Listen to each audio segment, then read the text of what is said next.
নমস্কার, আপনারা দেখছেন সংকেত মিডিয়া, সোজা কথা সহজভাবে।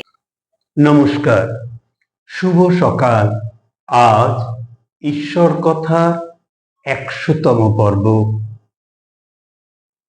আমরা সংকেত মিডিয়া তরফ থেকে আপনাদের সকলকে জানাই আন্তরিক অভিনন্দন এবং কৃতজ্ঞতা। আমাদের এই চলার পথে আপনাদের আন্তরিক ভালোবাসা এবং আশীর্বাদই ঈশ্বর কথার 100তম পর্বে পৌঁছতে সহযোগিতা লাভ করেছি। আগামী দিনে নিশ্চয়ই এই রকমভাবেই আপনাদের সমর্থন পাব, এই আশা নিয়ে শুরু করছি ঈশ্বর কথা 100তম পর্বে শ্রী শ্রী গীতা তত্ত্বসার, পঞ্চদশ অধ্যায়, পুরুষোত্তম যোগ। ভগবান শ্রীকৃষ্ণ অর্জুনকে বলিলেন, হে অর্জুন, পুরুষ ও প্রকৃতির নিত্য লীলার মধ্যেই আমি হইতেছি পুরুষোত্তম। জ্ঞানীজন মাত্রেই জানেন যে সংসার রূপ অসত্য বৃক্ষের মূল উপরের দিকে, আর উহার শাখা প্রশাখা নিম্ন দিকে, অর্থাৎ ইহার যিনি মূল তিনিই ব্রহ্ম, তিনিই পুরুষোত্তম। আর এই দেখো যে সংসার বৃক্ষের ওই সকল শাখা সত্য, রজ ও তম, এই তিনটি গুণের রসে পল্লব সকলকে শ্যামল করিয়া রাখে।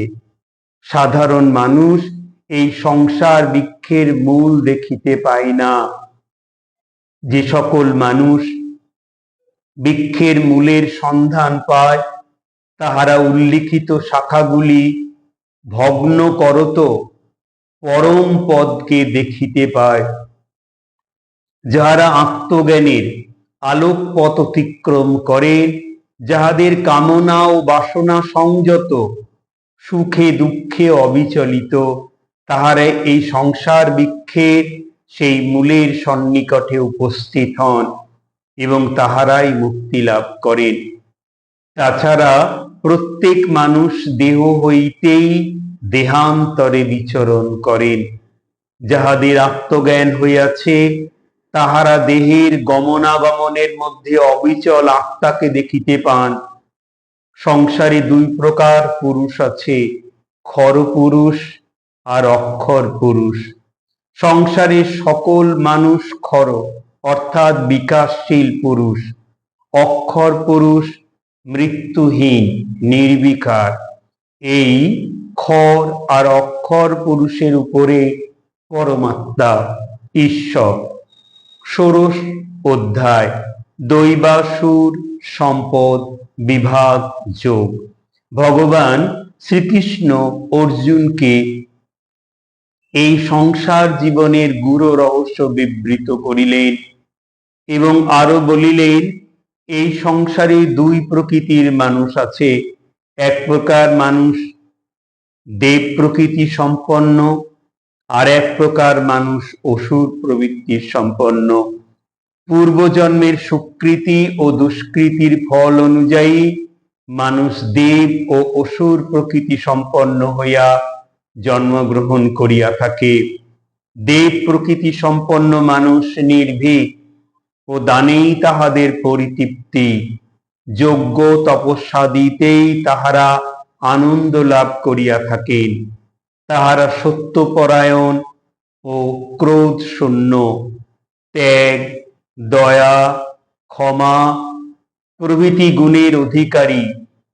তাহারা তেজস্বী ও বজ্রাদপি কঠোর। অন্যায়ের বিরুদ্ধে তাহারা দণ্ডায়মান হন। দাম্ভিকতা, ক্রোধ, অভিমান এইগুলি অসুর প্রকৃতি ব্যক্তির চির সহচর। যাহারা অসুর প্রকৃতি সম্পন্ন, তাহারা ন্যায় অন্যায় মানিয়া চলে না। এই জাতির মানুষ ঈশ্বরে অবিশ্বাসী ও কামাসক্ত। পার্থিব সকল বস্তুই ব্যক্তিগত ভোগের বস্তু বলিয়া তাহাদের ধারণা।